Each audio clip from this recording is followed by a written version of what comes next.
দর্শক, শুরু করছি ইস্পানি মির্জাপুর শিবরাত্রি আজকের যে আয়োজন, সে আয়োজনে আমরা কথা বলবো নব আনন্দে বর্ষবরণ, এবং এ বিষয়ে কথা বলবার জন্য আজকে আমাদের সাথে অতিথি হিসেবে রয়েছেন দৈনিক যুগান্তরের সম্মানিত সম্পাদক কবি আব্দুল হাই শিকদার আছেন আমাদের সাথে।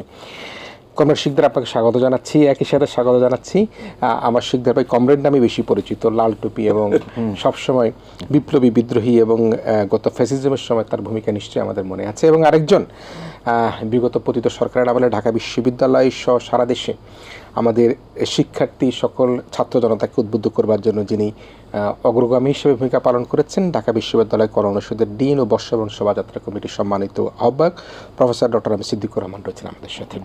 আমি দুজনকে স্বাগত জানাই আমাদের আজকের আয়োজনে। প্রিয় দর্শক, আমরা বলছিলাম যে নব আনন্দে বর্ষবরণ নিয়ে আমরা কথা বলবো, এবং এই নব আনন্দ শব্দটির এই কারণে বলছি যে আসলে অন্তর্বর্তীকালীন সরকারের একটা বিশেষ সময়কালীন সময় আমরা এই বর্ষবরণ উদযাপন করছি, এবং সে কারণে আমরা নব আনন্দে বলতে চাচ্ছি। প্রতি বছরই তো আনন্দ হয়, কিন্তু এই আনন্দটা একটু ভিন্ন আনন্দ। কারণ আমরা যেটি দেখতে পাচ্ছি যে পতিত সরকারের সেই স্বৈরাচাররা দেশে নেই, তাদের ছাড়া আমরা একেবারে উন্মুক্ত পরিবেশে মুক্ত মনে সে আনন্দ করেছি। সেটা আপনার কাছে যদি একটু আসি, সেটি হচ্ছে যে এই আনন্দটাকে আমরা সম্প্রীতি, ভালোবাসা এবং অসাধারণের মহামিলন হিসেবে আমরা আজকে দেখতে পেয়েছি। আমরা শঙ্কা অনেকে করেছি, শঙ্কা করাটা অপরাধের কিছু নয়। মনে হচ্ছিল যে কোথাও না কোথাও কোনো না কোনো কিছু হয়তোবা কোনো দুর্ঘটনা ঘটতে পারে, কোনো সমস্যা হতে পারে, কিন্তু আমরা দেখেছি যে এই প্রতিবাদের ভাষা হিসাবে আমরা যেরকম বাংলা ভাষাকে আমরা পেয়েছি, ঠিক একইভাবে আমরা আমাদের এই নব আনন্দে আজকের এই বর্ষবরণ উৎসবটাকে আমি মনে করি প্রতিবাদী হিসাবে প্রত্যেকটা শ্রেণী পেশার মানুষ, ছাত্র জনতা কিন্তু আজকে এই উৎসবের যে আনন্দ সেটা উপভোগ করেছে। আপনি এই ভিন্ন এক রাজনৈতিক পরিস্থিতিতে এই বর্ষবরণের এই উৎসবের আনন্দটাকে আপনি কীভাবে দেখছেন? ধন্যবাদ কিরণ আপনাকে। আপনার মাধ্যমে এটিএন বাংলার যারা দর্শক শ্রোতা আছে তাদের সবার উদ্দেশ্যেই শুভ নববর্ষ। তো প্রথম কথাটা হলো যে নববর্ষের যে উৎসব সম্রাট আকবর প্রচলন করেছিলেন, তো এই উৎসবটা ছিল যে চৈত্রের শেষ দিন খাজনা টাজনা দিয়ে কৃষকরা ফ্রি হয়ে যাবে এবং পয়লা বৈশাখ প্রথম দিন, বছরের প্রথম দিন উৎসব করবে। এটাই মোগল আমল থেকে চলে আসছিল। তো সেইটা ধীরে ধীরে আমাদের জাতীয়তাবাদী চেতনার সাথে যুক্ত হয়ে এটা আস্তে আস্তে প্রতিবাদের একটা রূপ নেয়। কিন্তু গত 15 বছরে ফ্যাসিবাদ এই চমৎকার আনন্দদায়ক এই জিনিসটাকে ভারতীয় আধিপত্যবাদের যে কালচারাল বয়ান, সে বয়ানকে পুঁজি করে এটাকে কুক্ষিগত করে ফেলেছিল। এটার ভেতর থেকে মূল স্পিরিটটাকে নষ্ট করে এইটা বাংলাদেশের মানুষের, সংখ্যাগরিষ্ঠ মানুষের ধর্মীয় অনুভূতির বিরুদ্ধে ব্যবহার করেছে, যেটা খুবই মারাত্মক একটা অপরাধ। এবং এটা একটা তাদের আধিপত্য, তাদের প্রতিপত্তি, অর্থাৎ কালচারাল ডমিনেশন, তারা যে ডমিনেট করবে এইটার অস্ত্র হিসেবে ব্যবহার করেছিল এটাকে। এবং এটা পুরোপুরি নানান প্রক্রিয়ায় এটা বাংলাদেশের বিরুদ্ধে চলে গেছিল। এইবার যেটা ঢাকা বিশ্ববিদ্যালয়কে আমি ধন্যবাদ জানাই, এখানে সিদ্দিক ভাই আছেন, তার মাধ্যমে ধন্যবাদ জানাই যে তারা আমাদের সেই যে দেখেন আপনি, এটার আদি নাম ছিল আনন্দ শোভাযাত্রা, সেইটাকে বিকৃত করে মঙ্গল শোভাযাত্রা করছে। কিন্তু মঙ্গলের সাথে আমাদের কোনো বিরোধ নাই, কিন্তু ঘটনা হলো মঙ্গলের সাথে যুক্ত হলো মন্দির, মঙ্গলের সাথে যুক্ত হলো মঙ্গল প্রদীপ, এটাও মন্দির কেন্দ্রিক। আবার মধ্যযুগে বাংলা সাহিত্যে একটা ধারাই ছিল মঙ্গল সাহিত্য। এটা হলো দেবীদের সন্তুষ্টির জন্য কবিরা বই লিখত, যে তারা এগুলো কাব্য লিখলে পরে দেবী খুশি থাকবে এবং তার মাধ্যমে তার ইহকাল পরকালে দুটোই কল্যাণকর হবে। অর্থাৎ এটা টোটালি একটা ব্রাহ্মণ্যবাদী কালচারের পার্ট। এটা কিন্তু সংখ্যাগরিষ্ঠ হিন্দুদের ব্যাপার না, এটা হলো ব্রাহ্মণ্যবাদী দৃষ্টিভঙ্গি, অর্থাৎ আধিপত্যবাদী ভারতের যে রয়ের যে ন্যারেটিভ, সেইটার হলো প্রতিফলন। তো এইবার ঢাকা বিশ্ববিদ্যালয় সেই জায়গাকে আবার ভেঙে দিয়ে জুলাই বিপ্লবের পরে তারা আগের নামটা ফিরিয়ে এনেছে, অর্থাৎ এখন এটা সার্বজনীন হয়ে উঠল। এবার দেখেন যে শুধুমাত্র বাঙালির উৎসব এটা থাকে নাই। নববর্ষ যদিও বাঙালির উৎসব, বাঙালিরাই তো করে সাধারণত, বাংলা নববর্ষ বলাই হয়েছে বাংলা সন। কিন্তু এইবার দেখেন যে বাংলাদেশে বাস করে যে সমস্ত জাতিগোষ্ঠীগুলো তারা অংশ নিয়েছে, অর্থাৎ এটা জাতি, ধর্ম, বর্ণ নির্বিশেষে সকলের উৎসবে পরিণত হয়েছে। জুলাইয়ের রক্ত ভেজা বাংলাদেশের বুকে যে সূর্যোদয় হয়েছিল, সেই সূর্যোদয়ের যথার্থ প্রতিফলন ঘটেছে এবারের শোভাযাত্রায়। এদিক থেকে এটা খুবই সফল। আমি আপনার মাধ্যমে বর্তমান সরকারকে ধন্যবাদ দিতে চাই, ঢাকা বিশ্ববিদ্যালয় কর্তৃপক্ষকে ধন্যবাদ দিতে চাই যে সবাই শুভ বুদ্ধির পরিচয় দিয়েছে। এর ভেতর দিয়ে কালচারাল ফ্যাসিবাদের আইকনগুলোকে আমরা ডিস্ট্রয় করে ফেলেছি প্রায়। এটা যদি কন্টিনিউ করা যায় 1-2 বছর, তাহলে আমি মনে করি না বাইরের থেকে কোনো ন্যারেটিভ চাপিয়ে দিয়ে বাংলাদেশের এই আনন্দময় এই অভিযাত্রাকে বিঘ্নিত করা সম্ভব হবে। তো এটা হলো একটা। আরেকটা জিনিস আমি আপনাকে বলতে চাই যে বাংলা সন যখন আমরা আলোচনা করি, এবারও দেখলাম আমি যে জায়গাটা খামতি অর্থাৎ ঘাটতি, সেটা হলো যে বাংলা সন আপনি উদযাপন করতেছেন সাড়ম্বরে, কিন্তু আপনাকে মাথায় রাখতে যে বাংলা সনটা আসলো কোথায়? আকাশ থেকে তো সেই হজরে আসওয়াদের মতো পতিত হয়নি পৃথিবীতে, এটা তো কেউ না কেউ বানিয়েছে। তাহলে তাদের নাম উচ্চারণ করা হয় না কেন? বাংলা সন জন্ম দেওয়া হয়েছিল 1584 খ্রিস্টাব্দের 11ই মার্চ বাংলা সনের জন্ম দেওয়া হয়। এইটা হলো যে মোগল দরবার পরিচালিত হতো হিজরি সাল দিয়া, চাঁদের সাথে সম্পর্ক ছিল তাদের। কিন্তু বাংলাদেশ যখন জয় করলো মোগলরা 1576 খ্রিস্টাব্দে, মোগলরা এটা জয় করার পরে এখানে ফসল তুললে খাজনা আদায় করতে, রাজস্ব আদায় করতে সমস্যা দেখা দিল। সমস্যাটা হলো যে এখানে ফসলের সাথে মোগলদের সাল তারিখের মেলে না। ওরা ওই সাল ধরে আসে, এখানে দেখে তখন ফসলই নাই। আবার যখন ফসল নাই আসে তখন দেখে মোগলরা আসে না। অর্থাৎ এটা ক্রাইসিস। সম্রাট আকবর এই ক্রাইসিস থেকে উত্তীর্ণ হতে চাইলেন এবং তিনি এই ক্রাইসিস থেকে উত্তীর্ণ হওয়ার জন্য বাংলা সনের আগেও কয়েকটা সনের তিনি জন্ম দিয়েছেন। তার একটা ছিল ইলাহি সন, কিন্তু ইলাহি সনও বাস্তব ভিত্তিক এবং বিজ্ঞানসম্মত ছিল না, ফলে আকবর খুব বিরক্ত ছিলেন। এই সময় আকবরের মাথায় ঢুকলো যে একটা নতুন সন সৃষ্টি করতে হবে। এটা হলো মুঘলদের রাজস্ব আদায়ের সুবিধার জন্য। তো সেই সুবিধার দিকে তাকিয়ে সম্রাট আকবরের নির্দেশে সেই সময়কার ভারতবর্ষের সর্বশ্রেষ্ঠ গণিতবিদ, জ্যোতির্বিজ্ঞানী, বহু ভাষাবিদ পণ্ডিত আমির ফতেউল্লাহ সিরাজিকে দায়িত্ব দেওয়া হয়। আমির ফতেউল্লাহ সিরাজি নবরত্নের সবার সদস্য ছিলেন না, কিন্তু তাকে দশম রত্ন বলা হতো। আবুল ফজল বলে গেছেন যে, আবুল ফজল আকবর নামে লিখছেন যে সিরাজি হলো এমন এক মানুষ যে কোনো কারণে ভারতবর্ষের সবগুলো প্রত্নসম্পদ যদি ডিস্ট্রয় হয়ে যায়, তারপরেও যদি খালি সিরাজি সাহেব জীবিত থাকেন, তাহলে তিনি এগুলো পুরনো আবার নতুন করে নির্মাণ করতে পারবেন। এতটাই তাকে সম্মান করা হতো, তাকে বলা হতো মহাপণ্ডিত। সেই লোকের দায়িত্ব দিলেন। তিনি বাংলায় আসলেন, এসে তিনি 84 সালের দিকে সালটা নতুন সাল প্রবর্তন করলেন, 1584। আচ্ছা, এখন মজার ব্যাপার হলো যে এই সালটা শুরু করলো কোত্থেকে? এখানে হিজরি সালের সাথে সম্পর্ক। 622 খ্রিস্টাব্দ, 622 খ্রিস্টাব্দের থেকে হিজরি সাল শুরু। বাংলাকেও শুরু করা হলো 622 খ্রিস্টাব্দের থেকে। এবং এটা যেমন রসুলের সাথে জড়িত, আমাদের রসুল সাল্লাল্লাহু আলাইহি ওয়াসাল্লামের হিজরতের সাথে সম্পর্কিত। কারণ বাংলা সনকে বলা হয় মারমেইড, রূপকথার সেই প্রাণীটি যার অর্ধেক হলো মাছ আর অর্ধেক হলো আপনার নারীর মতো, যেটা হ্যান্স ক্রিশ্চিয়ান অ্যান্ডারসনের সেই বিখ্যাত গল্প মারমেইড। সে বাংলা সন বেসিক্যালি মারমেইড, কারণ তার অন্তরটা হলো হিজরি, কিন্তু বহিরঙ্গটা হলো সৌর সন। ভারতবর্ষের শকাব্দের সাথে মিল আছে এখানে। তো দুটো সনের সংমিশ্রণ হলো হিজরি সন। তো এই সন তিনি আবিষ্কার করলেন বা তৈরি করলেন, নির্মাণ করলেন, সৃষ্টি করলেন। এই সনটা 1556 সালে হিমুর বিরুদ্ধে যে যুদ্ধ হয়েছিল আকবরের, যে যুদ্ধের পরে তিনি সিংহাসন আরোহণ করলেন, সেই দিনটাকে স্মরণীয় করে রাখার জন্য 1556 সাল থেকে গণনা শুরু হলো এবং এটা প্রয়োগ হলো আপনার 1584 খ্রিস্টাব্দে। এ হলো বাংলা সনের জন্ম। কিন্তু এরপর আরো কতগুলো ধাপ আছে। আমির ফতেউল্লাহ সিরাজি বাংলা সনের মাস 30 দিনে 30টা দিনের নাম ছিল 30 রকমের। এটা মনে রাখা একটা সমস্যা ছিল, সপ্তাহ বলে কোনো পদার্থ ছিল না। আবার মাসগুলোর নাম ছিল সব ফার্সি স্টাইলে, মেহের, খোরদাত, ইস্পান্ত, আপনার শাহরিয়ার, এরকম ছিল আমাদের মাসের নামগুলো। সম্রাট শাহজাহানের সময় সম্রাট শাহজাহান এইখানে এই সিস্টেমটাকে আরো মডার্নাইজ করার জন্য, আধুনিকায়ন করার জন্য একজন পর্তুগিজ পাদ্রির সাথে যোগাযোগ করে তার কাছে গ্রেগরিয়ান ক্যালেন্ডার সম্পর্কে ধারণা নিলেন, যেটাকে আমরা ইংরেজি ক্যালেন্ডার বলি। সে গ্রেগরিয়ান ক্যালেন্ডারের সঙ্গে ধারণা নিয়ে তিনি বাংলা মাসগুলোকে 4 ভাগে ভাগ করলেন। অর্থাৎ সপ্তাহ করলে 7 দিনে একটা ভাগ, 7 দিনে একটা ভাগ, 7 দিনে একটা, এরকম। আর দিনগুলোকে নিলেন ওই ইংরেজি গ্রেগরিয়ান ক্যালেন্ডারের থেকে মিলে, যেমন সান বাংলায় হয়ে গেল রবিবার, মুন বাংলায় হয়ে গেল সোমবার। আর মাসগুলোর নাম দিলেন শকাব্দের থেকে আর গ্রহ নক্ষত্রের থেকে। যেমন বিশাখা গ্রহের থেকে আসলো বৈশাখ, আষাঢ় থেকে আসলো আষাঢ়, এরকম। অর্থাৎ আরো আধুনিক হয়ে উঠলো। এটা হলো সম্রাট শাহজাহানের কীর্তি। এইটাই কিন্তু এখনো চলে আসছে। কিন্তু 66 সালে আরেকটা সমস্যা ফেস করা শুরু হলো, যে বাংলা সনের প্রয়োগের ক্ষেত্রে দেখা যায় ইংরেজি সনের সাথে সংঘর্ষ হয়। সেটা হলো ইংরেজিতে একটা লিপিয়ার সন আছে, সেদিন ফেব্রুয়ারি মাসে 29 দিনে হয়। ওই লিপিয়ারের কারণে দিন তারিখ এক জায়গায় থাকে না। এইটা সংস্কার করতে দেওয়া হলো ডক্টর শহীদুল্লাহকে। 1966 সালে। ডক্টর শহীদুল্লাহ এই সমস্যারও সমাধান করলেন, যেইটা এখন আমরা মানতেছি বাংলাদেশের ক্যালেন্ডার। এটা হলো ডক্টর শহীদুল্লাহ সংস্কারকৃত ক্যালেন্ডার। তাহলে আপনাকে বাংলা সন থেকে শুরু জাতজুরি করতে হয়, তাহলে আমির ফতেউল্লাহ সিরাজি, সম্রাট আকবর, শাহজাহান, ডক্টর শহীদুল্লাহ, 4টা লোকের তো আপনি শ্রদ্ধার সঙ্গে স্মরণ করবেন। আজকের আনন্দ মেলার সবচেয়ে বড় ত্রুটি যেটা আমার মনে হয়েছে, কোথাও এই উদ্ভাবকদের কারো নাম নাই।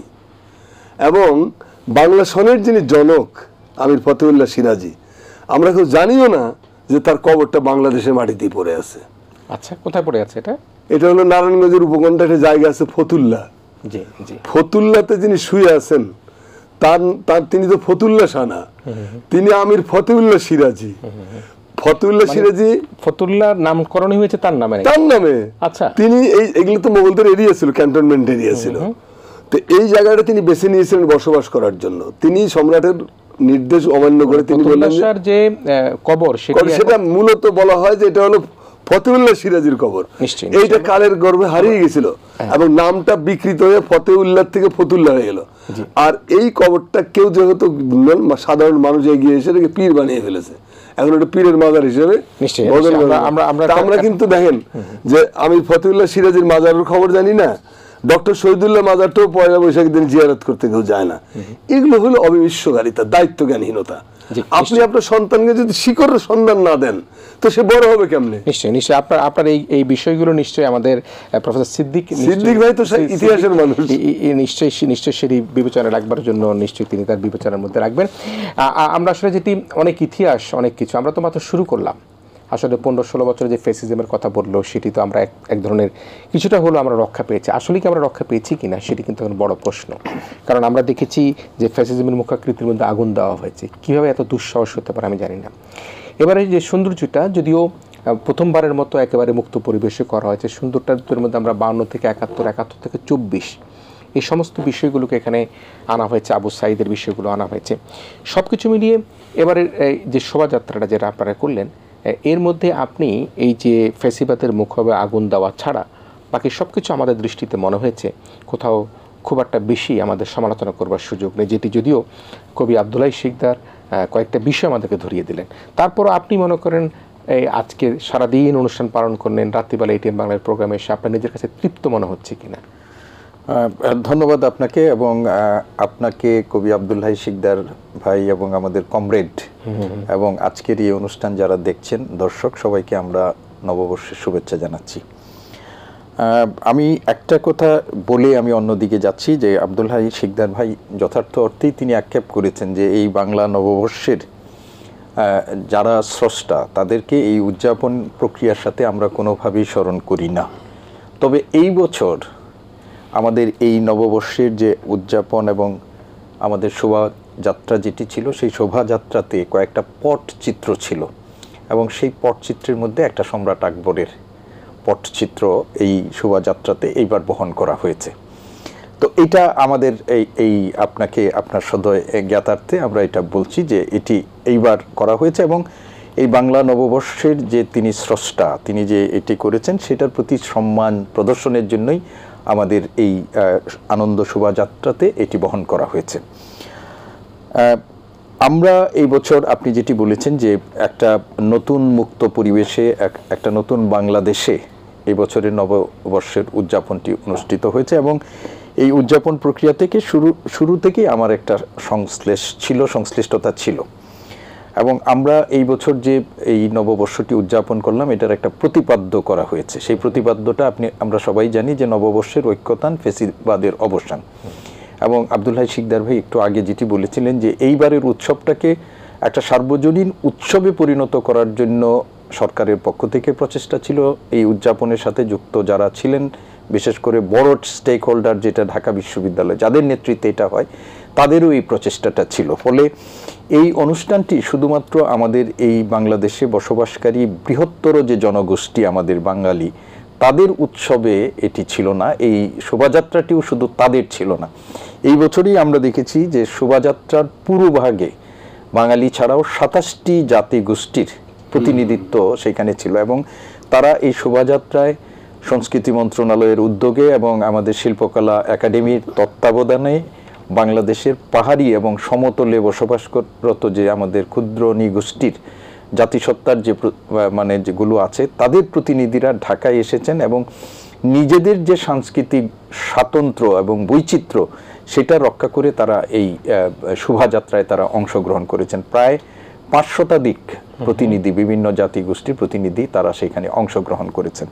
এবং আমরা মনে করি যে প্রতিবাদ্যটি নির্ধারণ করা হয়েছিল যে এইবারের ইয়েটা হলো যে আমাদের নববর্ষের একটা ঐক্যতান, আমাদের বিভিন্ন জাতিগোষ্ঠীর মধ্যে আমাদের যে একটা ঐক্য বন্ধন এবং একটা ইনক্লুসিভনেস, আমরা যে একটা জাতি গঠনের জন্য যেটা খুব গুরুত্বপূর্ণ সেটার একটা প্রতিফলন এই শোভাযাত্রার মধ্য দিয়ে আমাদের ঘটানো হয়েছে। দ্বিতীয় হলো এই আমাদের প্রতিবাদের দ্বিতীয় যে অংশটা সেটা হচ্ছে যে ফেসিবাদের অবসান। আমরা জুলাইয়ের যে ছাত্র জনতার একটা রক্তাক্ত অভ্যুত্থানের মধ্য দিয়ে আমরা একটা ফেসিবাদী শাসন ব্যবস্থার, একটা দানবীয় শাসন ব্যবস্থার হাত থেকে বাঙালি যে মুক্তি, আমরা যে মুক্তি পেলাম, সেটারও আমাদের এই শোভাযাত্রার, আনন্দ শোভাযাত্রার মধ্য দিয়ে এটির একটা বহিঃপ্রকাশের প্রচেষ্টা আমাদের এখানে ছিল। এবং সেইখানে আমরা যে মোটিভগুলো তৈরি করা হয়, আপনি দেখেন এর আগে কবি আব্দুল হাই শিকদার এটি যথার্থভাবেই বলেছিলেন যে আমাদের এর আগে এই আনন্দ শোভাযাত্রা, যেটি মঙ্গল শোভাযাত্রা নামে পরিচালিত হতো, সেই শোভাযাত্রায় যে মোটিভগুলো ব্যবহার করা হতো সেইখানে সেই মোটিভগুলো আমাদের যে নিজস্ব কৃষ্টি কালচার, সেই কৃষ্টি কালচারের সাথে অনেকাংশেই সেইগুলোর কোনো সামঞ্জস্য ছিল না, ফলে একটা বড় জনগোষ্ঠীর এই সমস্ত মোটিভগুলোর ব্যাপারে আপত্তি ছিল। কিন্তু এইবার দেখেন যে আমরা আমাদের যে দ্বিতীয় প্রতিপাদ্যের যে দ্বিতীয় অংশটুকু সেইখানে একটা ফেসিবাদের মুখাকৃতি, একটা অবয়ব আমরা সেখানে উপস্থাপন করেছি। সেখানে রয়্যাল বেঙ্গল টাইগার ছিল, এটা আমাদের জাতীয় পশু, আমাদের একটা শান্তির পায়রা ছিল। এবং জুলাই গণ অভ্যুত্থানের 36 জুলাইয়ের একটা মানে এখানে প্রতিফলন সেখানে মুগ্ধর যে পানির বোতল সেটা আমরা সেখানে বহন করেছি এবং সেই বোতলের ভিতরে অসংখ্য বোতল ছিল, যেটিগুলোর মধ্য দিয়ে আমরা আমাদের শহীদদের একটা মানে স্মৃতি সেখানে উপস্থাপনের চেষ্টা। পালকির কথা বলেছেন উনি, যে আমাদের পালকি সেটা আমাদের গ্রামীণ যে সংস্কৃতির একটা অংশ ছিল, আমাদের এক সময় আমাদের তাল পাখা ছিল। তো সেইভাবে আমরা এই জিনিসগুলো এখানে উত্থাপন করেছি এবং ফেসিবাদের প্রতি ঘৃণা প্রকাশের জন্য ফেসিবাদের একটা মোকাবয়ব সেখানে করা হয়েছিল। আপনি জানেন, আপনি একটু আগেই বলেছিলেন শুরুর দিকে, যে আমরা যখন এটি উদযাপনের জন্য যখন শুরু করা হয় তখনই কিন্তু এই ফেসিবাদের যারা দোসররা ছিলেন সোশ্যাল মিডিয়া সহ বিভিন্ন ক্ষেত্রে তারা এর বিরোধিতা করে এর বিরুদ্ধে এক ধরনের প্রচারণা, এবং এই অবয়বটার যিনি মূল শিল্পী, যিনি এটার মানে কাঠামোটা তৈরি করেছিলেন, সেই শিল্পীর আপনারা জানেন যে একজন আমাদের বলবো যে ধর্মীয় সংখ্যালঘুর একজন মানে লোক, তার নাম পরিচয় এবং মোবাইল নাম্বার সহ সোশ্যাল মিডিয়াতে প্রকাশ করে দিয়ে তারকে একটা প্রচ্ছন্ন হুমকির মধ্যে ফেলে দেওয়া হয়েছে। এই ধরনের ষড়যন্ত্র যিনি যে শিল্পী এই এটা করেছিলেন, তিনি সাভারের একজন, মানিকগঞ্জের একজন শিল্পী, তার মানে এবং তাকে প্রাণনাশের হুমকিও সোশ্যাল মিডিয়াতে দেওয়া হয়েছে। তো এগুলো সরকার ওয়াকিবহাল আছেন, কনসার্ন আছেন এগুলো। তো এত সত্ত্বেও আমরা আমাদের এই জায়গাটা থেকে কিন্তু সরে যাইনি। কিন্তু শেষ পর্যন্ত আপনারা দেখেছেন যে এই ফেসিবাদের যে মুখাকৃতিটা তৈরি করা হয়েছিল সেটা পুড়িয়ে দেওয়া হয়েছে, কিন্তু আমরা আমাদের যে লক্ষ্য সেইখান থেকে এক পা আমাদের যারা এর সাথে যুক্ত ছিলেন, চারুকলার আমাদের যারা শিক্ষক, আমাদের শিক্ষার্থী, প্রাক্তন শিক্ষার্থী, শিল্পী যারা ছিলেন, মাত্র 48 ঘন্টায় তারা আরেকটি বিকল্প মানে উদয়স্ত পরিশ্রম করার মধ্য দিয়ে সেটি করেছেন এবং আজকে শোভাযাত্রায় সেটি যুক্ত করা হয়েছিল। আরেকটা জিনিস আপনি দেখেন যে এই আমরা শোভাযাত্রার, আনন্দ শোভাযাত্রার আরেকটা বিশেষ বৈশিষ্ট্য এবার ছিল, সেটা হচ্ছে আমরা গত 12 তারিখে আপনি জানেন যে প্যালেস্টাইন সলিডারিটি মুভমেন্ট বাংলাদেশের আহ্বানে একটা ঢাকায় একটা অভূতপূর্ব একটা প্রতিবাদ আমরা লক্ষ্য করেছি এবং ফিলিস্তিনের গাজা ভূখণ্ডের উপর ইসরায়েলের যে দখলদারিত্ব, তাদের যে গণহত্যা, সেটার প্রতিবাদ করতে গিয়ে সেখানে আমরা বাংলাদেশের মানুষ তাদের প্রতি যে সহমর্মিতা এবং ইসরায়েলের প্রতি যে ঘৃণার বহিঃপ্রকাশটা ঘটানো হয়েছিল, আজকের এই মঙ্গল শোভাযাত্রার যে মোটিভগুলো ব্যবহার করা হয়েছিল তার মধ্যে কিন্তু ইসরায়েলের সলিডারিটি, ফিলিস্তিনিদের প্রতি সলিডারিটির প্রতীক হিসাবে আমাদের যে তরমুজের যে তাদের যে প্রতিবাদের জি। সেই মোটিভটা কিন্তু সেখানে ব্যবহার করা হয়েছে। এবং স্বতঃস্ফূর্ত জনতা আমাদের বাঙালি সংস্কৃতির যে সমস্ত উপকরণগুলো, মোটিভগুলো ব্যবহার করার পাশাপাশি অনেকেই কিন্তু ফিলিস্তিনের পতাকা তারা বহন করেছে, ফ্রি প্যালেস্টাইন এবং এই ধরনের নানা স্লোগান সম্মিলিত প্লেকার্ড তারা ব্যবহার করেছে। এবং এর মধ্য দিয়েও কিন্তু আধিপত্যবাদী শক্তি, দখলদার শক্তি, গণহত্যাকারী, তাদের প্রতি ঘৃণার বহিঃপ্রকাশ। একদিকে বাংলাদেশের প্রেক্ষাপটে এই ফ্যাসিবাদী শাসন ব্যবস্থা যারা প্রতিষ্ঠা করেছিল তাদের বিরুদ্ধে এই আনন্দ শোভাযাত্রার মধ্য দিয়ে আমরা যে আনন্দ করেছি, বর্ষবরণের যে আনন্দ করেছি, কিন্তু বাংলাদেশের মানুষ একই সাথে ফিলিস্তিনের সেই যোজন যোজন দূরে যে ফিলিস্তিনের গাজা ভূখণ্ডে যারা নিপীড়িত আমাদের মুসলিম ভাইয়েরা আছে তাদের প্রতি তাদের সহমর্মিতাটা প্রকাশ করতেও কিন্তু বাংলাদেশের মানুষ বলবে। এটাই হচ্ছে বাঙালির চরিত্র। এবং এটাই হচ্ছে আমি মনে করি যে একদিকে ফেসিবাদের প্রতি মানে ঘৃণা প্রকাশ, অন্যদিকে নিপীড়িত মানবতার প্রতি সমর্থন, সহমর্মিতা, এবং একই সাথে আমাদের যে বাঙালি সংস্কৃতি, আমাদের যে নিজস্ব সংস্কৃতি, সেই সংস্কৃতির প্রতি মানে আমাদের যে বলবো যে একাত্মতা, এবং সর্বোপরি এই যে সব জাতিসত্তাকে এক কাতারে নিয়ে এসে বাংলাদেশের ভূখণ্ডের মধ্য দিয়ে আমরা সবাই যে সমভাবে সকলের অধিকারগুলো যে প্রতিষ্ঠা, সেটাও কিন্তু এইবারের আনন্দ শোভাযাত্রার মধ্য দিয়ে সেটার বহিঃপ্রকাশ ঘটানো হয়েছে। এবং এইখানেই এইবারের এই যে নতুন পরিস্থিতির মধ্য দিয়ে যে আমরা বর্ষবরণের শোভাযাত্রাটা করেছি, এইটার একটা আমি বলবো যে স্বতন্ত্র এবং এটা একটা বিশেষ বৈশিষ্ট্য এটা এইবারের শোভাযাত্রাটির মধ্য দিয়ে। নিশ্চয়ই নিশ্চয়ই আমরা একটা বিরতি নিতে চাই। প্রিয় দর্শক, পাহাড়ের সমতলে সকলে মিলে ওই কাতনে আমরা আমাদের বৎসবরণের আজকের দিনটা উদযাপন করলাম। নিশ্চয়ই এটাই আগামী বেশ কয়েকদিন ধরে এই বৎসবরণের নানা রকম উৎসব, নানা আয়োজন, পিঠাপুলি উৎসব চলতেই থাকবে। তবে একটা বিষয় সেটি হচ্ছে যে আমরা যে ফ্যাসিজমকে বিদায় করে আমরা নব ঐক্যতনে আমরা এই আনন্দ উৎসবটা করলাম, আনন্দ শোভাযাত্রা করলাম, এটি আমাদের ধরে রাখতে হবে। আমরা এই প্রত্যাশা করে ছোট্ট বিরতি নিচ্ছি। আবারও বিরতির পর আমাদের সাথে কবি আব্দুল্লাহ শিকদার, অধ্যাপক ডক্টর এম সিদ্দিকুর রহমান খান, তারা দুজনেই থাকবেন। প্রিয় দর্শক, আমরা অল্প কিছুক্ষণের ছোট্ট বিরতি নিচ্ছি। ইসমানী মির্জাপুর শুভরাত্রিতে আবার ফিরে এসেছি। অতিথি হিসেবে রয়েছেন কবি আব্দুল্লাহ শিকদার, দৈনিক যুগান্তরের সম্মানিত সম্পাদক, রয়েছেন professor doctor M Siddiqur Rahman, Dhaka বিশ্ববিদ্যালয়ের কলা অনুষদের ডিন এবং একই সাথে বর্ষবরণ শোভাযাত্রা কমিটির আহ্বায়ক।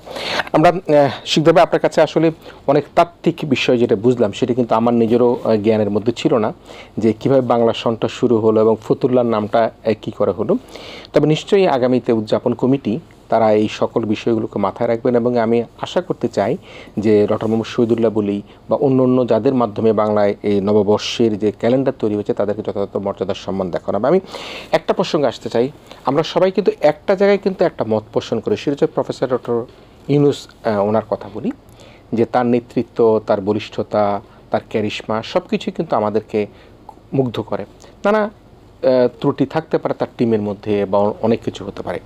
আজকে প্রফেসর ডক্টর ইউনূস কিন্তু আমরা ঈদের জামাতে দেখেছি তিনি কি ভাষণ দিয়েছেন, আমরা দেখেছি যে বিনিয়োগ সম্মেলনে কিভাবে তিনি মানুষকে বিমোহিত করার মতো বক্তব্য দিয়েছেন। আজকে কিন্তু তিনি তার বক্তব্যের মধ্যে বলেছেন, যেহেতু আপনি প্রফেসর ডক্টর ইউনূসের প্রসঙ্গ টেনে এনেছিলেন, আমি সেই জায়গাটা কোট করে রেখে আমি দেখতে পাচ্ছি যে তিনি দেশবাসীকে বাংলা নববর্ষের শুভেচ্ছা জানাতে গিয়ে আমি কোট আনকোট করে বলছি, এবারের নববর্ষ নতুন বাংলাদেশের প্রথম নববর্ষ, নতুন বাংলাদেশের প্রথম নববর্ষ, কোট আনকোট করছি।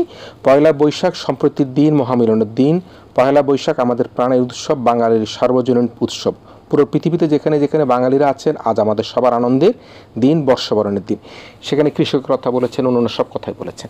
এখন যে প্রশ্নটা হচ্ছে যে এই যে বক্তব্যের মধ্যে দিয়ে সকল মানুষকে কিন্তু একত্রিত করা, এবং আমরা যদি ধরি, যদিও ঢাকা বিশ্ববিদ্যালয় চারুকলা এবং ঢাকা বিশ্ববিদ্যালয়ে আজকের শোভাযাত্রা এবং সার্বিক আয়োজনটা করেছে, কিন্তু যদি নেতৃত্বে তাকে চিন্তা করি, তার টিমই তো কোনো না কোনোভাবে দেখভাল করেছেন। অবশ্যই আমরা প্রফেসর ডক্টর ইউনূসের এই নববর্ষের বার্তা এবং একই সাথে তার এই বর্ষবরণ উৎসব বিগত সময়টাকে আমরা কীভাবে দেখতে পারি?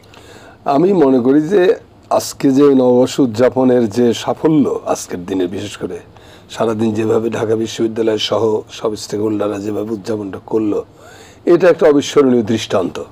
আমাদের সমকালীন ইতিহাসে এরকম কোনো দৃষ্টান্ত নাই যে বৈশাখী মেলায় জাতি, ধর্ম, বর্ণ নির্বিশেষে সবাই অংশগ্রহণ করেছে। এটা খুবই অন্তর্ভুক্তিমূলক এবং এটা নতুন দিগন্তের সূচনা, নতুন প্রভাতের দিকে যাত্রা। এইটা যদি প্রফেসর ইউনূসের মতো ব্যক্তিত্ব উপরে না থাকতেন, বা তার সরকার, দোষ ত্রুটি নেই তার সরকারের ব্যাপারে, তার চয়েসের ব্যাপারে কিছু সমস্যা তো আছে, কিন্তু তা সত্ত্বেও তিনি যদি মাথার উপরে না থাকতেন তাহলে কি এটা করা যেত না তো। কিন্তু তিনি মাথার উপরে আছেন, তার সাহসেই আমরা সাহসিত হয়েছি, তার আলোয় সবাই আলোকিত হয়েছে। তিনি কি চাচ্ছেন, কালকেও তিনি এই যে আপনার বৌদ্ধদের সম্প্রীতি ভবন উদ্বোধন অনুষ্ঠানে যে বক্তব্য দিয়েছেন, আমি তো মনে করি যে এরকম বক্তব্য গত 15 বছরে কখনো শুনি নাই। ইট ইস বোঝাই যাচ্ছে যে সেই যে তোরা সব নজরুলের কথা বলতে, যে তোরা সব জয়ধ্বনি কর, তোরা সব জয়ধ্বনি কর, ওই নতুনের কেতনুরে কালবৈশাখীর জ্বর। প্রফেসর ইউনূস যেন সেই নতুনের জয়ধ্বনি করে নতুনের পতাকা উড়িয়ে মাঠে নেমেছেন। প্রত্যেকটা দৃষ্টিভঙ্গির মধ্যে দেখেন স্বচ্ছতা, নিজেকে করিতে গৌরব দান, নিজেরে কেবলই করে অপমান। এইটাই তো ছিল আমাদের স্টাইল রাজনীতিবিদদের। আমি আমি আমি আমি আমি সব, আমি খাওয়াই 18 কোটি, আমার বাবা, আমি আর আমার বাবা ছাড়া পৃথিবীতে কোনো মানুষও নাই, এর আগে কোনোদিন মানুষ জন্মায়ও নাই, তারাই শুধু দুইজন। এই যে আমি, এই স্বার্থপরতা, ইতরতা, নিকৃষ্টতা, কুৎসিততা, এগুলো প্রফেসর ইউনূসকে টাচ করে না। তিনি একেবারে এইসব আবিলতার অনেক ঊর্ধ্বে বাস করেন, কারণ তার ব্যক্তিত্বের কি পাওয়ার আছে। আর তিনি পৃথিবীতে আছে এমন কোন সম্মানটা অর্জন করেন নাই, সবই তাকে পড়িয়ে দেওয়া হয়েছে। আমি একটা কথা সবসময় বলি যে অর্থনীতি হোক বা শান্তিতে হোক, নোবেল পুরস্কার অনেকেই পেয়েছেন, কিন্তু প্রফেসর ইউনূসকে নিয়ে পৃথিবীতে যে মাতামাতি, এই মাতামাতি আর কোনোদিন কোনো অর্থনীতিবিদকে নিয়ে হয়নি। মার্কসের পরে গত শতাব্দীটা ছিল কার্ল মার্কসের শতাব্দী, বিংশ শতাব্দীটা। আমি আপনাকে বলে রাখি কিরণ, এই শতাব্দীতে হবে প্রফেসর ইউনূসের শতাব্দী, বিকজ অফ তার যে সোশ্যাল বিজনেস থিওরি, এটা ক্যাপিটালিজমের রক্ষা কবচ। ক্যাপিটালিজমকে বাঁচাইতে হলে সোশ্যাল বিজনেস থিওরির কোনো বিকল্প নাই। অর্থাৎ ক্যাপিটালিজম তার নিজের স্বার্থেই সোশ্যাল বিজনেস থিওরিকে আঁকড়ায় ধরতেছে অলরেডি। পৃথিবীর বিভিন্ন বিশ্ববিদ্যালয়ে সোশ্যাল বিজনেস থিওরি পড়াশোনা আরম্ভ হয়ে গেছে, এটা আসলে কি। তারপরে তারা 3-0 ফর্মুলা, যেটা এগুলো সবই নতুন ধরনের। তিনি বিনিয়োগ সম্মেলনে বলতে পারলেন এই কথা যে বাংলাদেশের এমন সব আইডিয়া আছে যা পৃথিবীকে বদলে দিতে পারে। একটা দরিদ্র দেশ যেখানে একটা অমানসিক বর্বরতার ভিতরে পীড়িত হয়েছে 1.5 দশকের বেশি সময়, নির্মম নিষ্ঠুরতার ভেতরে রক্তাক্ত একটা পৃথিবী, সেইরকম রক্তাক্ত ধ্বংস স্তূপের মধ্যে দাঁড়ায় সে ফিনিক্স পাখির মতো উঠে আসার মতো করে তিনি বলতে পারেন, নজরুলের মতো করে বলতে পারেন, বলবীর চির উন্নত মমশির। এই যে অহংকার, এই অহংকার তো অন্তঃশ্বাস শূন্য কোনো অহংকার না। এই অহংকারটা হলো এই কারণে যে তিনি তার জাতিকে চেনেন, তিনি এই দেশের মানুষের ভাষা বোঝেন, এদেশের মানুষের নার্ভ, তার হৃদস্পন্দনটা কি চায়, কোন ধ্বনির কোন কারণ, কোন অর্থ, এটা প্রফেসর ইউনূসে আমি মনে করি এখন সবচেয়ে বেশি বোঝেন। অতএব প্রফেসর ইউনূসের সরকারের বড় সাফল্যগুলো হলো যে এত সব হাঙ্গামার মধ্যে দেন ব্যাংকগুলো কিন্তু ধসে পড়ে নাই। ধারণা করা হয়েছিল ব্যাংকগুলো ধ্বংস হয়ে যাবে, সব একটা ব্যাংকও তো ধ্বংস করতে দেন নাই। রেমিটেন্সের প্রবাহ তো এখন রীতিমতো আশাব্যঞ্জক, আপনি ভালো বলতে পারেন। রিজার্ভ এখন 20 উপরে চলে, 25 বিলিয়নের উপরে চলে গেছে। তাহলে কি আলাউদ্দিনের চেরাগ এই কর্মকাণ্ডের সঙ্গে একজন লোকের কর্মকাণ্ডের, একজন মানুষের কর্মকাণ্ডের সাথে কিছুটা সাদৃশ্য খুঁজে পাই আমি, সেটা জিয়াউর রহমান। আপনি দেখেন যে দেশে 74-এর দুর্ভিক্ষে আপনার 15 লক্ষ লোক মারা গেছে না খেয়ে। আমি একজন মুক্তিযোদ্ধা হিসেবে ঘৃণায় কষ্টে আমার বুক ভারী হয়ে যেত, রাত্রে ভাত খেতে পারতাম না। আমার বাড়ি কুড়িগ্রামে, যেখানে একটা জেলাতে 5 লক্ষ লোক মারা গেছে। দরজা বন্ধ করে বাতি জ্বালায় আমরা খেতাম, কারণ মায়া লাগতো যে আরে বাইরে মানুষ না খেয়ে ঘুরে বেড়াচ্ছে, পড়ে আছে রাস্তায়, কিভাবে অন্য নাক দিয়ে মুখ দিয়ে দেই, যায় না। তো সেই রকম একটা দেশ, দুর্ভিক্ষে 15 লক্ষ লোক মারা গেছে, আইন কানুন বলে কিচ্ছু ছিল না, দানবীয় দৈত্যের শাসন, সবকিছু ছিল একটা ফ্যাসিবাদের উলঙ্গ প্রকাশ। সেরকম একটা দেশে 1.5 বছরের মধ্যে জিয়াউর রহমান বাংলাদেশে খাদ্য সম্পন্ন করেছিলেন। 74 সাল থেকে 76 সাল পর্যন্ত কয় বছর হয়? 2 বছর। 77 সালে এই খাদ্য সম্পন্ন হলো। আলাউদ্দিনের চেরাগ তো জিয়াউর রহমানের হাতে ছিল না। তিনি কি করতে পেরেছিলেন? তিনি যেটা করতে পেরেছিলেন, মানুষের মধ্যে আস্থা এবং আশ্বাসের আভাস তৈরি করতে পেরেছিলেন। তার হারানো বিশ্বাসটা ফিরিয়ে আনতে পেরেছিলেন, না আমি শেষ হয়ে যাইনি, আমি তো পারি। ভিক্ষুকের হাতগুলোকে কর্মীর হাতে পরিণত করেছেন প্রফেসর ইউনূস। এই জায়গায় আস্থাহীনতার জায়গাটাকে মেরামত করে ফেলছেন প্রায়, যে না আমরা পারি। তাইলে আমাদের মেয়েরা এভারেস্টের শৃঙ্গের উপরে পা দিয়েছে, প্রফেসর ইউনূস এটা হাইলাইট করেন। আমাদের মেয়েরা ফুটবলে ফুটবলে তাক লাগিয়ে ক্রিকেটে তাক লাগাচ্ছে পৃথিবীতে। আমাদের লোকজন নাসাতে কাজ করতেছেন। এই যে আশিক চৌধুরী নামে যে ইয়াং ছেলেটাকে নিয়ে আসছে, তার ডেলিভারি দেখে তো অবাক হয়ে গেলাম। আমি বলতে পারি আপনাকে যে আমি খুব চমৎকৃত হয়েছি। খলিল ভাইয়ের মতো, খলিল সাহেবের মতো লোকরে তিনি নিয়ে আসছেন, এগুলো তার ভালো দিক।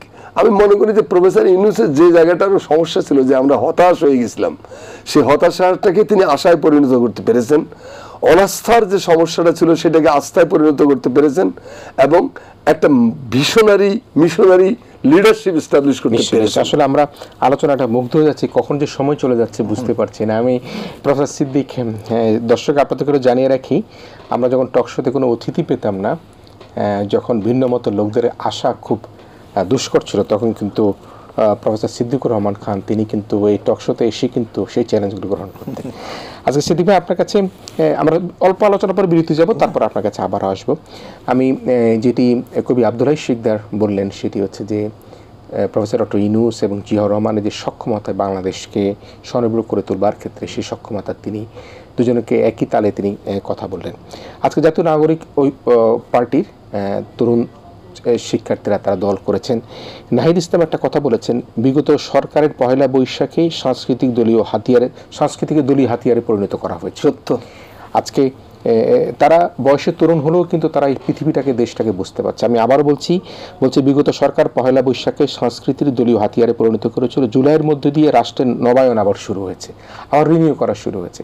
আপনি যদি খানিকটা এই বিষয়ে আলোচনা করেন, তারপর আমরা বিরতি যেতে চাই। দেখুন, নাহিদ ইসলাম যে কথা বলেছেন যথার্থ অর্থেই বলেছেন। আপনি গত 15 বছরে আমাদের এই বৈশাখকে কেন্দ্র করে আমাদের যে বর্ষবরণের অনুষ্ঠান, এবং এই বর্ষবরণের অনুষ্ঠানটির প্রধান কেন্দ্রবিন্দু তো ঢাকা বিশ্ববিদ্যালয়, এবং এই ঢাকা বিশ্ববিদ্যালয়ের মঙ্গল শোভাযাত্রা, এবং এই মঙ্গল শোভাযাত্রার মধ্য দিয়ে গত 15 বছরের আপনি দেখবেন যে তাদের যে সমস্ত প্রতিপাদ্যগুলো ছিল, সেই প্রতিপাদ্যগুলো যদি আপনি দেখেন, সেই প্রতিপাদ্যগুলোর মধ্যেই একটা এই বাংলাদেশের বৃহত্তর একটা জনগোষ্ঠীকে তাদের প্রতিপক্ষ হিসাবে দাঁড় করানোর প্রবণতা তাদের মধ্যে ছিল। আপনি গত 15 বছরে এই মঙ্গল শোভাযাত্রার যে সমস্ত মোটিভগুলো ব্যবহার করা হতো, প্রতীকীগুলো বাদ দিয়ে আপনি দেখবেন যে অনিবার্যভাবে একটা অনুষঙ্গ সেখানে থাকতো। সেই অনুষঙ্গের মধ্যে একটা হলো যে বৃহত্তর জনগোষ্ঠীর আচরিত ধর্মবিশ্বাসে যারা বিশ্বাসী ছিলেন, সেই ইসলাম ধর্মের আমাদের মধ্যে যারা পৌরোহিত্য নেই ইসলাম ধর্মে, তারপরেও আলেম সমাজকে একটা কিভাবে উপস্থাপন, দাড়ি টুপিওয়ালা মানুষগুলোকে এমনভাবে দানব আকৃতি হিসাবে উপস্থাপন, এটা একেবারে অনিবার্য একটা মোটিভ আমাদের এখানে ছিল। এইটা যদি হয়ে থাকে তাহলে দেখবেন যে একটা বৃহত্তর জনগোষ্ঠীর ধর্মীয় বিশ্বাসকে আঘাত দিয়ে তারা এই কাজগুলো করতেন। আর আমরা যেটা বলছি যে কালচারাল একটা হেজিমনি প্রতিষ্ঠা করার প্রবণতা আওয়ামী লীগ এবং তাদের সমর্থিত যে সমস্ত বুদ্ধিজীবীরা ছিল, তারা কিন্তু দীর্ঘদিন ধরে তারা লালন করেছেন, এবং এই কালচারাল হেজিমনি প্রতিষ্ঠা করার জন্য তারা এমন একটা বয়ান তৈরি করেছিলেন। আব্দুল হাই শিকদার প্রথমাংশে সেই বয়ান সম্পর্কে তারা বলেছেন যে একটা বিজাতীয় যেটি আমাদের নিজস্ব সংস্কৃতির সাথে সাংঘর্ষিক, আমাদের নিজস্ব সংস্কৃতি বলে সেটি চালিয়ে দেওয়ার একটা প্রবণতাও ছিল। এবং এই যে বর্ষবরণের উৎসব, সেটি কিন্তু আমাদের সার্বজনীন কেন হতে পারেনি? আমাদের বৃহত্তর জনগোষ্ঠীর একটা অংশ এই উৎসব থেকে নিজেদেরকে বিযুক্ত রেখেছেন, সবসময় বিযুক্ত শুধু রাখেননি, তারা এটার বিরোধিতা করেছেন, একটা বড় রকমের বিরোধিতা করেছেন। এই অংশটুকুকে অন্তর্ভুক্ত করে একটা সার্বজনীন চিত্র দেওয়ার বা প্রচেষ্টাটা তাদের মধ্যে ছিল না। তো নাহিদ ইসলাম যে বক্তব্যটি দিয়েছেন যে এটাকে তারা দলীয় উদ্দেশ্যে এবং তাদের দলীয় আদর্শিক যে অবস্থান, সেটা থেকে তারা এটাকে উপস্থাপনের সবসময় চেষ্টা করেছেন। আমাদের দেশের সাংস্কৃতিক ফ্রন্টগুলোতে সেখানে কবি আব্দুল হাই শিকদারের মতো একজন অত্যন্ত প্রতিভাবান কবি, তার কিন্তু অবস্থান ছিল না। কবি আব্দুল হাই শিকদার যখন এই বলয়ের মধ্য দিয়ে যাওয়ার চেষ্টা করেছেন, তখনই তাকে অন্যভাবে উপস্থাপন করা হয়েছে, একজন মুক্তিযোদ্ধা। মুক্তিযুদ্ধটাকেও নিজেদের কুক্ষিগত করার জন্য ভিন্ন মত যদি কেউ পোষণ করেছেন, তার মুক্তিযুদ্ধের কন্ট্রিবিউশনটাকেই সেখানে অংশগ্রহণ করতেন না। বাংলাদেশকে যারা ভালোবাসেন, বাংলাদেশি জাতীয়তাবাদের চেতনায় যারা উজ্জীবিত আছেন, সেই সমস্ত সংস্কৃতি কর্মী, বুদ্ধিজীবী, সাহিত্যিক, কবি বাংলাদেশে কখনো এই আওয়ামী চক্র এবং তাদের যে সমস্ত মানে আমরা বলবো যে সংস্কৃতিজীবী যারা ছিলেন, তাদের এই মানে হেজিমনিস্টিক একটা আইডিয়ার জন্য বা তাদের এই প্রচেষ্টার জন্য তারা নিজেদের একটা স্বতন্ত্র প্ল্যাটফর্ম পর্যন্ত বাংলাদেশে করতে পারেননি। কত বড় কর্তৃত্ববাদী সাংস্কৃতিক আজকে ছায়ানট যে অনুষ্ঠান করেছে, আপনি দেখেন ছায়ানট, এটা উনি আবার আমার চেয়েও ভালো বলবেন যে গত শতাব্দীর 60-এর দশকে ছায়ানটের জন্ম হয়েছিল পাকিস্তানি শাসক চক্রের রবীন্দ্র বিরোধী একটা মানসিকতার প্রতিবাদের জন্য। সেই ছায়ানট গত 15 বছরে আপনি কি কখনো দেখেছেন যে বাংলাদেশে যে ফ্যাসিস্ট সরকার, যে স্বৈরতান্ত্রিক সরকার প্রতিষ্ঠিত হয়েছিল, তাদের বিরুদ্ধে কোনো ধরনের কর্মকাণ্ড করার জন্য? আজকে তারা 1 মিনিট নীরবতা পালন করেছে গাজার মানুষের প্রতি সহমর্মিতার জন্য, আমি সাধুবাদ জানাই। কিন্তু আমার দেশে যে অসংখ্য মানুষ খুন, গুম এইগুলোর শিকার হয়েছিলেন, ছায়ানটের কোনো কর্মসূচিতে ছিল? তাদের এটার প্রতিবাদ ছিল না। অথচ ছায়ানটের যেভাবে জন্ম হয়েছিল, ছায়ানট যেভাবে মানে এই ধরনের অশুভ শক্তির বিরুদ্ধে তারা কথা বলার কথা সবসময় বলে থাকেন, গত 15 দশকে আজকে যে প্রতিকৃতি আমরা উপস্থাপন করে ফেসিবাদের প্রতিকৃতির মধ্য দিয়ে আমরা যার প্রতি ঘৃণা প্রকাশ করলাম, সেই ফেসিবাদী শক্তির বিরুদ্ধে তারা কোনো ধরনের কথা বলেননি, বরং তাদের কর্মকাণ্ডের মধ্য দিয়ে এক ধরনের তাদেরকে সহযোগিতাই করেছেন। তো এই যে নাহিদ ইসলামের যে উপলব্ধি, এটা তো আমাদের বাংলাদেশের সব মানুষের, যে আমাদের সংস্কৃতি অঙ্গনটাকেও তারা এক ধরনের কুক্ষিগত করে তাদের নিজস্ব কায়েমি স্বার্থ হাসিলের হাতিয়ার হিসেবে ব্যবহার করেছেন, এবং আমাদের দেশের যারা সংস্কৃতিজীবী হিসাবে সকলের কাছে পরিচিত এবং পরিচিত করিয়েছেন নিজেদের, তারা সেখানে তাদের সহযোগী শক্তি হিসাবে ভূমিকা পালন করেছেন। দর্শক, আমরা আবার একটা বিরতি নিতেই হচ্ছে।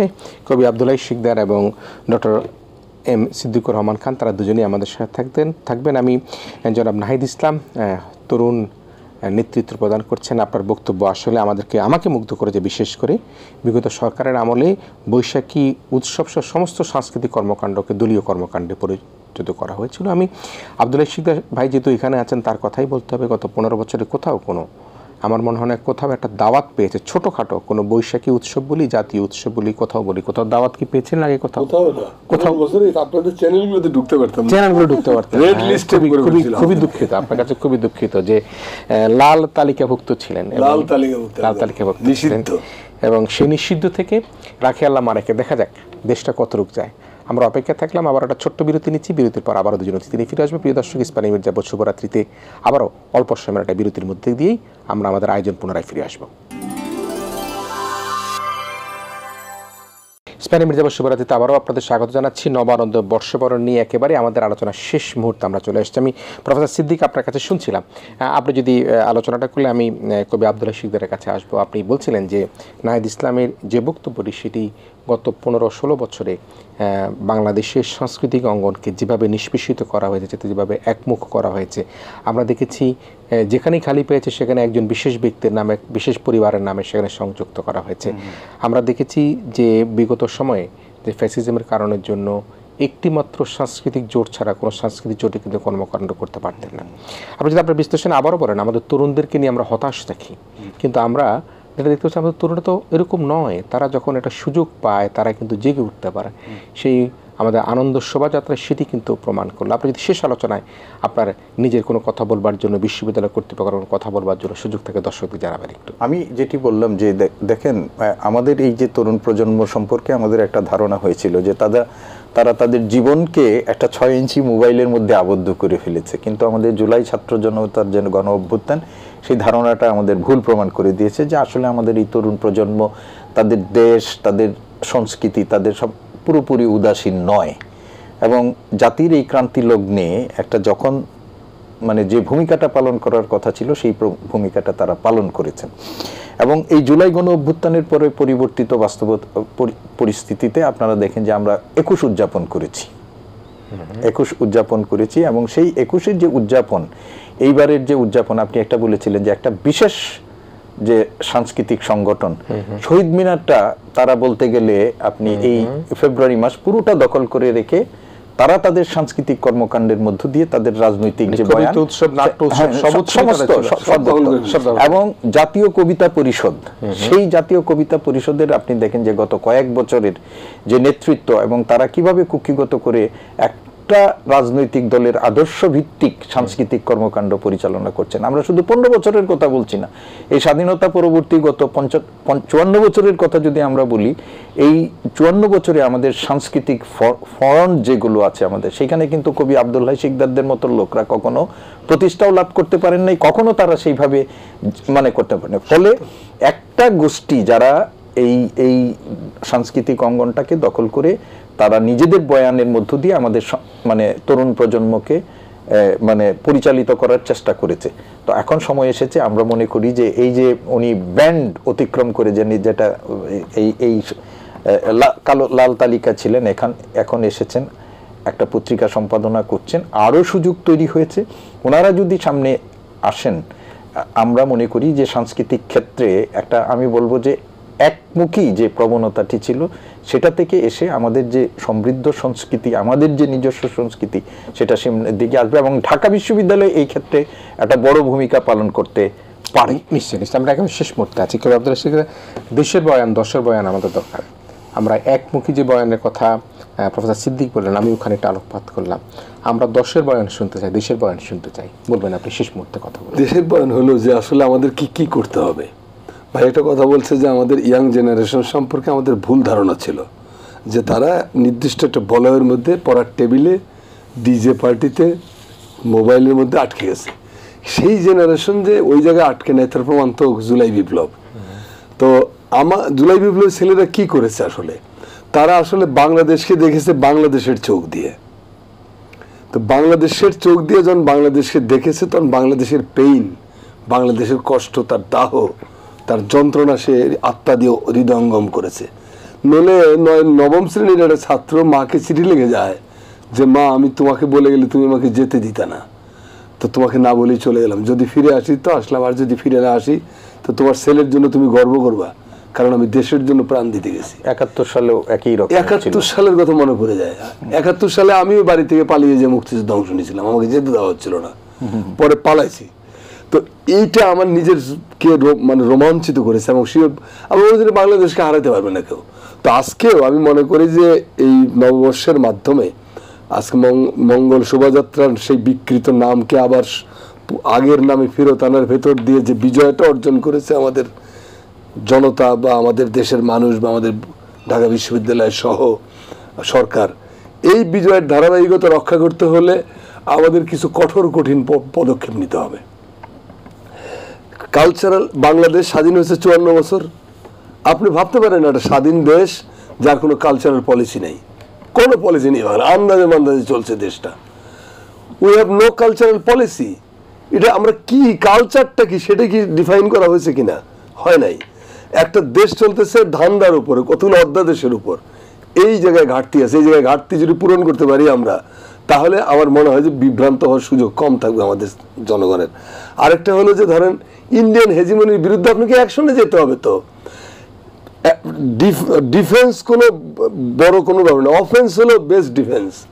আপনার চ্যানেলগুলো, বাংলাদেশের যে চ্যানেলগুলো আছে, একটা চ্যানেল ইন্ডিয়াতে দেখানো হয় না। তারা বলে যে তাদের সাংস্কৃতিক স্বাতন্ত্র্যতা নষ্ট হবে। আর আপনার দেশে গলিত পুজোর মতো ইন্ডিয়ান চ্যানেলগুলো দিয়ে যে বিষাক্ত গ্যাংগ্রিনের মতো ছড়িয়ে দেওয়া হচ্ছে অপসংস্কৃতি, সেটা প্রতিরোধের জন্য আমাদের 15 বছরের যে সরকারটা ছিল, এটা তো কৃতদাস ছিল, চাকর, মানে এটা চাকরের চাকর, গোলামের বাচ্চা, গোলাম ছিল এগুলো। তো এখন তো স্বাধীন দেশ, এখন কোনো ইন্ডিয়ান চ্যানেলকে চ্যালেঞ্জ করা হচ্ছে না, এখনো তো হচ্ছে না। আমাদের শিল্পকলা একাডেমির ভেতরে গিজ করতেছে আওয়ামী দানবগুলো, বাংলা একাডেমির ভেতরে গিজ করতেছে আওয়ামী দৈত্যগুলো। এগুলোকে ক্লিন করার কোনো উদ্যোগ কি নেওয়া হয়েছে? চারুকলাও কিন্তু একই রকম, চারুকলাতে একই অবস্থা। তো এই যে আপনি শুনলেন না যে চারুকলার এই আগুনটা যারা দিয়েছে, তার এবং চারুকলার ছাত্র শিক্ষকদের প্রতি আমি সহানুভূতি, শ্রদ্ধা রেখে বলছি, যেটা বিরাট অংশ তো এই কর্মকাণ্ডে অংশ নেয়। আজকে আমাদের দেশের কবি, লেখক, শিল্পী, অধ্যাপক, আমাদের অভিনেতা, অভিনেত্রী, আমাদের সাংবাদিকরা গত 15 বছর যে নিকৃষ্ট ইতর প্রজাতির ভূমিকা পালন করেছে, এটা ঘৃণা জানানোর ভাষা নেই। এত পছন্দ ধরেছে যে রাজনীতি যখন কারাপ্ট হয়ে যায়, জীবনের সর্বদিক তখন কারাপ্ট হয়ে যায়। আপনি ভাবতে পারেন যে বাংলাদেশের কবি লেখকরা যারা মুক্তিযুদ্ধে অংশ নিয়েছিল, সেরকম একটা দেশের কবি লেখকরা, স্বাধীন দেশের মানুষ, দাসানু দাসের মতো আচরণ করেছে। আমাদের কবিদের কণ্ঠে শুনেছেন প্রতিবাদের ভাষা, আমাদের ছায়ানটের কথা ভাই বলেছে, ছায়ানটের আজকেও তো ছায়ানট তো এই জুলাই বিপ্লবের শহীদদের জন্য একটা ফোঁটাও চোখের পানি ফেলেনি, একটা বার শব্দটা জুলাই বিপ্লব শব্দটা উচ্চারিত হয়নি ছায়ানটের মঞ্চ থেকে। কেন? তার মানে ইন্ডিয়ান হেজিমনি এখনো সক্রিয়। আপনাকে শয়তানের দুর্গে আঘাত করতে শিখতে হবে। আপনাকে চারিদিকে সাপের বাচ্চা ছড়াই দিয়ে রাখছেন, আপনি ঘরে বসে থেকে বলবেন আমি সবকিছু ঠিক করে ফেলবো। কেমনে ঠিক করবো? চারিদিকে তো সাপ ছড়ানো, আগে তো সাপগুলোকে আপনি নিয়ন্ত্রণ করবেন, ধ্বংস করবেন, তারপরে না আপনি ঘরের মধ্যে ছেলে মেয়েদের ঢুকবেন। তো বাংলাদেশকে বাঁচাইতে হলে বাংলাদেশ সবচেয়ে যে জায়গায় মার খেয়েছে সেই জায়গাটার নাম হলো সংস্কৃতি। আমাদের সংস্কৃতি জগৎটাকে যদি ক্লিন করতে হয় তাহলে অবশ্যই আমাদের একটা স্বাধীন স্বতন্ত্র সংস্কৃতি নীতিমালা প্রণয়ন জরুরি। এবং সংস্কৃতি মন্ত্রণালয়ের সংশ্লিষ্ট যে প্রতিষ্ঠানগুলো আছে এবং শিক্ষা মন্ত্রণালয়ের সংশ্লিষ্ট যে প্রতিষ্ঠানগুলো আছে সেই প্রতিষ্ঠানগুলোকে আবর্জনা এবং শয়তান মুক্ত করতে হবে। আমি দারুণভাবে ধন্যবাদ জানাতে চাই কবি Abdul Hai Sikdar, professor doctor M Siddiqur Rahman Khan আপনাকে। আমরা ঢাকা বিশ্ববিদ্যালয় তথা চারুকলার শিক্ষক শিক্ষার্থী সবাইকে ধন্যবাদ জানাতে চাই। ঢাকা বিশ্ববিদ্যালয়ের ভিসি প্রভিসি প্রক্টর মাননীয় ডিন মহোদয় সবাইকে, চারুকলার যিনি ডিন আছেন সবাইকে ধন্যবাদ জানাতে চাই আমাদের এটিএন বাংলার পক্ষ থেকে, যে আমরা একটা চমৎকার আনন্দ শোভাযাত্রার মধ্যে দিয়ে জাতির মধ্যে যে ধর্ম বর্ণ নির্বিশেষে সকলের অংশগ্রহণ আপনারা নিশ্চিত করেছেন, তার জন্য আপনাদেরকে ধন্যবাদ জানাই। তবে একটি কথা যেটি কবি আব্দুল হাই শিকদার বললেন এবং একই সাথে প্রফেসর সিদ্দিকুর রহমান বললেন, পতিত সরকারের যে বিভিন্নভাবে প্রেতাত্মারা ছড়িয়ে আছে তাদেরকে যদি আমরা নিঃশেষ করতে না পারি তাহলে কিন্তু এরকম এই যে আমাদের 2 দিন আগেই আগুন লাগিয়ে দিয়ে একটা বিশেষ প্রতিকৃতিকে ধ্বংস করে দেওয়ার চেষ্টা, সে অপচেষ্টা কিন্তু তারা সবসময় লিপ্ত থাকবে। সেই কারণের জন্য সরকার এবং আমরা যারা জনগণ রয়েছে প্রত্যেকেই কিন্তু আমাদের সংস্কৃতির অঙ্গনকে আরও বলিষ্ঠ করতে হবে, এক মকার সংস্কৃতিকে রুখে দিতে হবে, বাংলাদেশকে এগিয়ে নিতে হবে। আমরা আশা করি যে আমাদের এই বাংলাদেশ এগিয়ে যাচ্ছে, আরও এগিয়ে যাবে। এই বিশ্বাসের মধ্যে দিয়ে আমাদের আজকের নব আনন্দে বর্ষবরণের আয়োজন এখানেই শেষ করছি। প্রিয় দর্শক, আপনারা ভালো থাকবেন, সবাই মিলে ভীষণ ভালো থাকবেন।